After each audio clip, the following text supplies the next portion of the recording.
अस्सलाम वालेकुम dear students, welcome in the third lecture of distributed database system. आज के इस लेक्चर में हम प्रैक्टिकली डेटाबेस को बनाना सीखेंगे कि डेटाबेस सॉफ्टवेयर्स के अंदर डीबीएमएस डेटाबेस मैनेजमेंट सिस्टम के अंदर किस तरह से बनाई जाती है, उसके अंदर टेबल्स किस तरह से क्रिएट किए जाते हैं और उनके अंदर डेटा को इंसर्ट किस तरह किया जाता है, अपडेट किस तरह किया जाता है, डिलीट किस तरह किया जाता है, सेलेक्ट किस तरह किया जाता है। सो हम इंशाल्लाह कोशिश करेंगे आज के लेक्चर में इन सारी चीज़ों को वन बाय वन डिस्कस करें। तो स्टार्ट करते हैं आज का लेक्चर। तो आज के लेक्चर में जो मैं डीबीएमएस सॉफ्टवेयर इस्तेमाल करने जा रहा हूं उसको हम कहते हैं एसक्यूएल सर्वर। एसक्यूएल सर्वर का जो मैं वर्जन इस्तेमाल कर रहा हूँ वो 2012 इस वक्त इस्तेमाल करने जा रहा हूँ कि एसक्यूएल सर्वर 2012 आप लोग अपने सिस्टम्स पर फर्स्ट ऑफ ऑल क्या करेंगे, इंस्टॉल करेंगे। या आपके एसक्यूएल सर्वर एसक्यूएल की साइट पर, माइक्रोसॉफ्ट एसक्यूएल की साइट पर आपको ईजिली अवेलेबल होगा।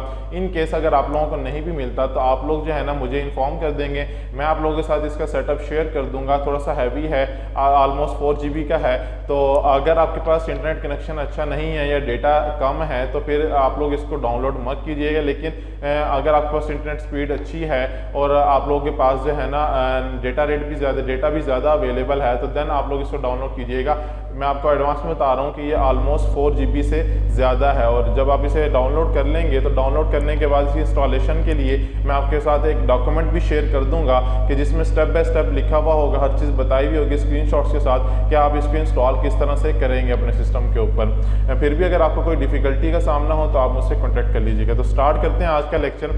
जब भी आप एसक्यूएल सर्वर अपने सिस्टम पर चलाएंगे तो आपके सामने कुछ इस किस्म की स्क्रीन आएगी और जब आप इसको कनेक्ट करना चाहेंगे, जैसे जब फर्स्ट टाइम चलता है तो फर्स्ट टाइम आपके सामने ये वाला व्यू आता है। इसमें अगर आप देखें तो जो ये मेन्यू है इसके अंदर आपके पास सर्वर की टाइप फर्स्ट ऑफ ऑल पूछ रहा है, तो वो हमारे पास क्या है, डेटाबेस इंजन। सर्वर की बहुत सारी टाइप्स होती हैं, ये देखें सर्वर की बहुत सारी टाइप्स होती हैं। एनालिसिस सर्विसेज होती हैं, रिपोर्टिंग सर्विसेज होती हैं, इंटीग्रेशन सर्विसेज होती हैं। लेकिन हम क्योंकि डेटाबेस पर काम करना चाह रहे हैं तो हम कौन सा इंजन चूज करेंगे, डेटाबेस इंजन चूज करेंगे। उसके बाद नेक्स्ट क्या है, सर्वर का नेम। अच्छा, ये सर्वर का नेम जो है ना ये आपके सिस्टम का नेम गेट कर रहा होता है। जब आप फर्स्ट टाइम इसको इंस्टॉल करेंगे तो इंस्टॉलेशन टाइम पे 3 टाइम्स ऐसा होता है कि 3 डिफरेंट स्टेप्स होते हैं जहां पर आपको क्या करना पड़ता है, अपने सिस्टम का जो करंट यूजर होता है उसको ऐड करना होता है। तो जब मैंने अपने सिस्टम में करंट यूजर ऐड किया था तो उसने ये नाम फेच किया, तो ये वही नाम शो हो रहा है जो ऐड मैंने करवाया था इसकी इंस्टॉलेशन टाइम पे। इन केस अक्सर ऐसा हो जाता है कि एसक्यूएल की सर्विसेज स्टॉप हो जाती हैं तो बच्चों के सिस्टम पर एरर आने लग जाते हैं, वो परेशान हो जाते हैं कि हमारा एसक्यूएल सर्वर नहीं चल रहा, डेटाबेस कनेक्ट नहीं हो रही, डीबीएमएस सॉफ्टवेयर जो है वो हमारा इनके ओपन नहीं हो पा रहा। तो उस केस में क्या होता है कि फर्स्ट ऑफ ऑल आप चेक करें कि सर्वर का नेम आ रहा है या नहीं आ रहा। सर्वर का नेम अगर नहीं आ रहा विच मीन्स एसक्यूएल सर्वर की कोई ना कोई सर्विस जो है ना वो स्टॉप हुई हुई है, तो आप अपने विंडोज़ की टास्क बार से प्रॉपर्टीज़ में जाएं, वहाँ पे जाकर चेक करें कि एसक्यूएल की कोई सर्विस क्लोज तो नहीं हुई हुई, स्टॉप तो नहीं हुई हुई। अगर स्टॉप है तो देन उसको आप दोबारा इनके रीरन कर दें, तो उसके बाद आपका ये प्रॉब्लम उसको रिजॉल्व हो जाएगा। फिर भी नहीं होता तो इसके बहुत सारे सोल्यूशंस होते हैं।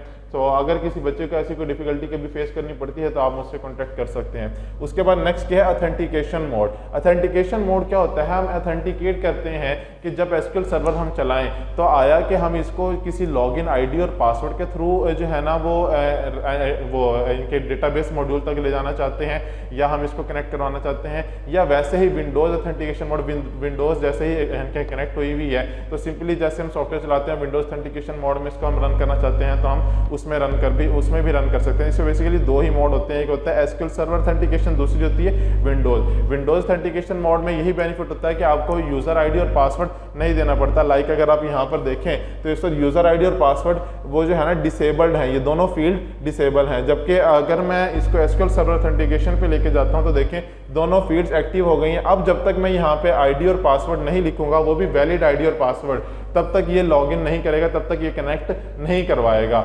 विंडो हम अभी स्टार्ट करते हैं विंडोज ऑथेंटिकेशन मोड से। मैं आप लोगों को बाद में सिखाऊंगा भी सही कि हम इसको अगर आईडी पासवर्ड के थ्रू, यूजर आईडी पासवर्ड के थ्रू लॉगिन करना चाहें तो वो किस तरह करते हैं। उसके लिए थोड़ी सी सेटिंग्स होती हैं जो हमें करनी पड़ती हैं, एसक्यूएल की सब कुछ परमिशंस को सेट करना पड़ता है, देन जाके ये हमारे पास इजीली कनेक्ट हो जाता है। आज हम स्टार्ट करते हैं, इसको कनेक्ट करवाते हैं। आपने क्या करना है, जहाँ पे अगर सब चीज़ें ओके हैं तो देन आप क्या करेंगे, कनेक्ट के बटन पर क्लिक करेंगे। जैसे आप कनेक्ट के बटन पर क्लिक करेंगे तो इस साइड पर देखिएगा, ये देखें आपको नजर आ रहा होगा कि डेटाबेस इस वक्त क्या हो गई है, कनेक्ट हो चुकी है। यहाँ पे आपको अगर आप फर्स्ट फोल्डर देखें तो डेटाबेसिस का नजर आ रहा होगा बिल्कुल इस साइड पर।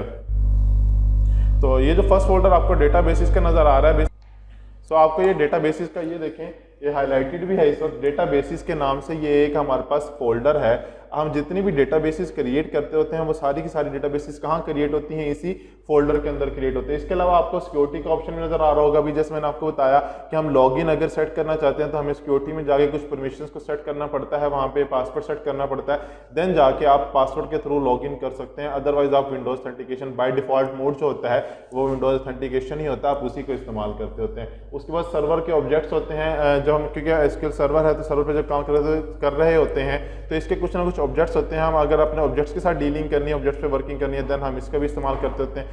इनकी यहाँ पे हमारे पास बहुत सारे फंक्शंस अवेलेबल हैं, बहुत सारे फोल्डर्स हैं और हर फोल्डर के अंदर डिफरेंट फंक्शनैलिटी के पॉइंट ऑफ व्यू से हम लोग जो है ना वो डिफरेंट टास्क जो है ना वो परफॉर्म करते होते हैं। फर्स्ट आज हमारा जो कंसर्न है वो फर्स्ट फोल्डर से है, वो है डेटाबेसिस का फोल्डर। सो मैं क्या करता हूँ, डेटाबेस आप अगर यहाँ पे देखें तो डेटाबेस के साथ आपको छोटा सा प्लस का साइन नजर आ रहा होगा। आपने क्या करना है, इस प्लस के साइन पे क्लिक कर देना है या डेटाबेसिस के फोल्डर के ऊपर आके जो नेक्स्ट का एरो साइन है आपने ये जो है ना प्रेस कर देना है। तो जैसे आप ये एरो साइन प्रेस करेंगे तो ये देखिए जितने भी इस वक्त डेटाबेसिस हैं वो जो कनेक्टेड हैं इस वक्त वो सारी की सारी शो हो रही हैं। इनमें से कुछ बाय डिफॉल्ट होती हैं, जब फर्स्ट टाइम इंस्टॉल करेंगे आपके पास इतनी सारी नहीं आ रही होंगी, क्योंकि मैं डिफरेंट सॉफ्टवेयर्स बनाता रहता हूं तो उनके ऊपर काम करता रहता हूं, तो उनकी जो डेटाबेसिस हैं वो इस वक्त कनेक्टेड है। लाइक अगर ये वाली देखें तो ये मैंने खुद क्रिएट की हुई है, ये मैंने खुद क्रिएट की है, ये मैंने खुद क्रिएट की है, ये तीनों जो है ना ये मैंने खुद क्रिएट। बाय डिफॉल्ट जो आपके सामने आ रही होंगी वो कौन सी होंगी, ये 2 होंगी, उसके अलावा ये 3 होंगी। जब आप फर्स्ट टाइम इसको देखेंगे तो आपके पास सिर्फ 5 शो हो रही होंगी, बाकी यहाँ पे जितनी भी हैं ये मैंने खुद क्रिएट की हैं। इनके अंदर डिफरेंट टेबल्स मौजूद हैं। सो ये क्योंकि मेरा सॉफ्टवेयर डेवलपमेंट का काम है तो मैं उसके लिए इस्तेमाल करता रहता हूँ, तो ये आपको इसलिए शो हो रही हैं। तो स्टार्ट करते हैं एक न्यू डेटाबेस क्रिएट करने से। तो आज हम डेटाबेस क्रिएट करके देखते हैं डेटाबेस कैसे क्रिएट होती है। अच्छा, एक चीज़ थोड़ी सी आप लोगों को बताता जाऊँ कि अगर आप लोग यहाँ पे गौर करें तो ये वाले जो आइकन्स हैं ये आइकन डेटाबेस के हैं, जबकि ये वाले आइकन के हैं फोल्डर के हैं। तो आप कहीं इस चीज़ से कंफ्यूज मत रहिएगा। फर्स्ट ऑफ ऑल आपने एक फोल्डर के अंदर आना, फोल्डर के अंदर आके जब डेटाबेस क्रिएट करेंगे तो उसका आइकन ऐसा होगा। अगर आपने गलती से डेटाबेस की जगह कोई फोल्डर क्रिएट कर दिया है तो आप आइकन से उसको पहचान सकते हैं कि ये फोल्डर है या आपकी डेटाबेस है। सो अब हम क्रिएट करते हैं। आपने क्या करना है, सिंपली राइट क्लिक करना है। राइट क्लिक करेंगे तो न्यू डेटाबेस का ऑप्शन आपको नजर आ रहा होगा, आपने इस पर क्लिक करना है। जैसे ही क्लिक करेंगे तो आपके सामने एक न्यू डायलॉग, एक न्यू स्क्रीन ओपन हो जाएगी। यहाँ पे क्या करना है, अब आपने अगर आपको नजर आ रहा हो तो आपने ये देखें डेटाबेस का नेम है। फर्स्ट ऑफ ऑल यहाँ पे आपने डेटाबेस का जो भी नाम रखना है, ABC XYZ जो भी नाम रखना है तो आप यहाँ पे अपना डेटाबेस का नाम रख सकते हैं, ठीक है। उसके बाद जो सेकंड है वो ओनर है। ओनर अगर आपने सेट करना हो, यानी कि अगर आपने पासवर्ड के थ्रू एसक्यूएल सर्वर को लॉगिन किया हुआ है तो उस केस में हम ओनर सेट करते होते हैं, लेकिन अगर आपने नहीं करना तो फिर कोई ज़रूरत नहीं है इसकी कि आप इसको सेट करवाएं।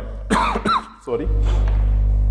सो ये क्या है हमारे पास, यहाँ पे हम इसका नेम रखेंगे और नेम रखने के बाद हम जैसे ओके पे क्लिक करेंगे हमारे पास डेटाबेस क्रिएट हो जाएगी। लाइक अगर मैं यहाँ पे भी क्रिएट करता हूँ तो कोई भी नाम रख लेते हैं। हमारी क्लास है BSCS 179। सो मैंने यहाँ पे क्या लिखा, नाम इस डेटाबेस का नाम ही क्या रख दिया, BSCS 179। और उसके बाद क्या किया, यहाँ पे ओके का बटन आपको ये नज़र आ रहा होगा। जैसे मैं ओके के बटन पे क्लिक करूँगा सो ये क्या कर रहा है, ये देखें इस वक्त क्रिएशन का प्रोसेस हो रहा था और इस वक्त ये क्रिएट हो चुकी है। अगर आप यहाँ पे गौर से देखें तो आपको ये लास्ट में, ये देखें ये लास्ट में BSCS 179 के नेम के साथ डेटाबेस क्रिएट हुई नजर आ रही होगी। और ये फोल्डर हमें, ये जो आइकन है ये आइकन हमें बता रहा है कि ये फोल्डर नहीं है, ये क्या है, एक डेटाबेस है। तो यहाँ से हमें क्लियर हो जाएगा कि वाकई हमने जो क्रिएट किया है वो एक डेटाबेस क्रिएट किया। अच्छा, अगर आपको व्यू का कोई इशू हो रहा हो तो हम इसको एक और तरह से भी कर सकते हैं कि हम जो है ना अपने इस लेक्चर को मैं अपने लैपटॉप की स्क्रीन जो है ना वो रिकॉर्ड करके आप लोगों के साथ जो है ना वो शेयर कर देता हूँ। तो उसमें ये होगा कि आपको ज़रा वाज़ेह नज़र आ जाएगा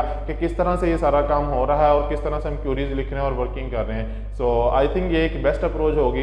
तो ये वाला लेक्चर जो है ना पार्ट 1 हम यहीं पे वाइंड अप करते हैं। मैं एक और लेक्चर जो है ना वो आप लोगों के लिए रिकॉर्ड कर लेता हूँ। उसमें क्या है, मैं अपने लैपटॉप की स्क्रीन जो है ना वो रिकॉर्ड करके आप लोगों के साथ शेयर कर देता हूँ। सो ये लेक्चर जो होगा ये 2 पार्ट्स में होगा, पार्ट 1 एंड पार्ट 2। पार्ट 1 हम कवर कर चुके, पार्ट 2 जो होगा उसमें मैं आप लोगों के साथ अपनी लैपटॉप की स्क्रीन पर जो है ना वो रिकॉर्डिंग करके वो आपके साथ शेयर कर दूंगा। सो अपना ख्याल रखिएगा। अल्लाह हाफिज़।